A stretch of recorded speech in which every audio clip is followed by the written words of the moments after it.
Models. We talk about models like they're pristine, holy objects. We put them on pedestals and we obsess over them. We worship them even and especially when they behave badly. Now, to be clear, I'm not talking about leggy social x-rays getting caught between the sheets with some A-list celebrity.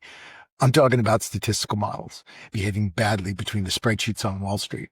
Models Behaving Badly, a book by Emmanuel Derman, is a masterpiece of nonfiction. It's a testimony to our unrealistic and our unhealthy dependence on statistical models. And it's also one of the best examples of a double entendre in a nonfiction title. He went from modeling particle physics to modeling money on Wall Street. And his big insight was that physics and its theories aim at reality. Financial models are metaphors, and they never stop being just approximations.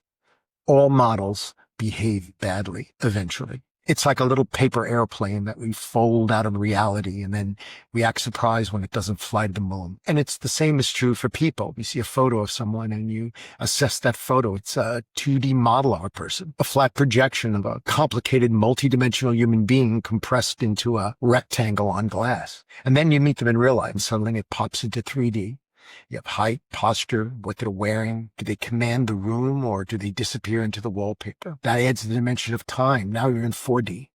How they respond, hesitate, interrupt, listen. And then you start hearing stories from other people.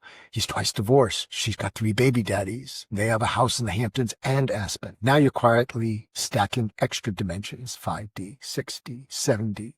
Each a new vector, history, context, relationships, trauma, growth adds another access to the dimension. The same human, but your model now of them keeps changing. Whether you have just met them or you've known them for years, the model may be more or less complex. It's still a model. It's still a metaphor, an approximation.